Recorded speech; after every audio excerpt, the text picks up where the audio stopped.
With the rise of Chat GPT and other artificial intelligence tools, I'm seeing more and more clients playing around with these, using them day to day, which I think is very positive.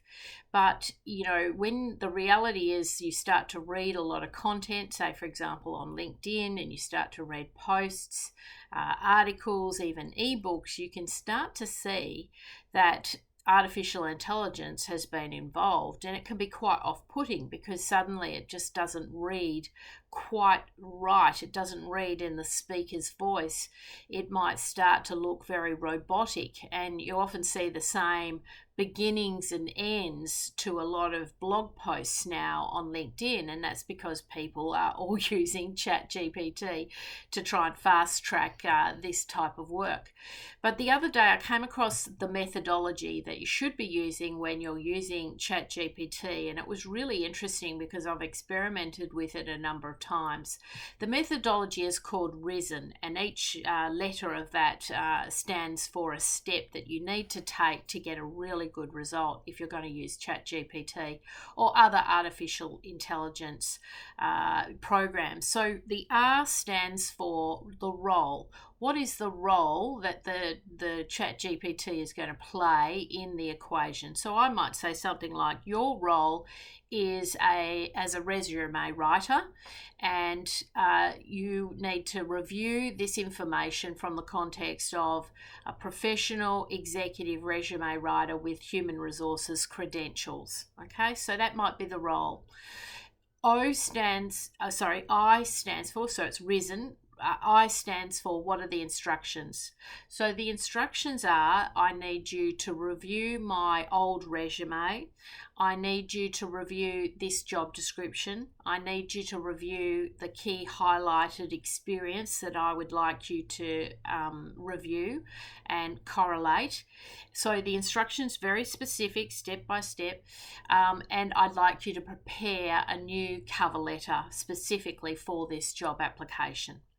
Okay, so S is the steps. The steps are, I want you to review these key competencies.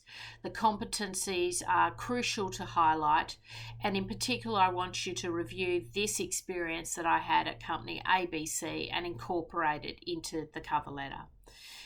E is the end game. The end game is to ensure that I'm shortlisted and present this information in a compelling way, and to ensure that my cover letter drives the reader to explore my resume in more detail. And then the final bit, N, stands for narrowing. So keep my cover letter to one page of content or X number of characters. Give it a narrowing of the instructions so that, it can be quite specific. Now, that whole prompt, if you like, the Risen prompt, is maybe a paragraph, maybe even 2 paragraphs of text. And I've been trying this out myself. And, it's incredibly time consuming. It takes a little bit of time to put this together. But the end result is mind blowing. Okay, so it is like night and day, chalk and cheese. The difference between just putting in a quick prompt and getting a result, and you will get a basic result from ChatGPT, and it might learn your style over a period of time. But when you give it a very comprehensive prompt using the Risen methodology, you are going to be blown away by the capability of artificial intelligence. It's going to completely transform your whole perspective. Now, what you can do is you can come up with these little, sort of prompts, and you can save them into an Excel spreadsheet so you don't have to reinvent the wheel every single time. But you've got to use the methodology. So what is the role? What are the instructions? What are the steps? What is the end game? What are you trying to achieve here? And narrow the whole formula so that you give the chat some constraints as to what you want to see them appear when they produce the result. So check it out, try it out a few times. You'll be absolutely blown away by the methodology.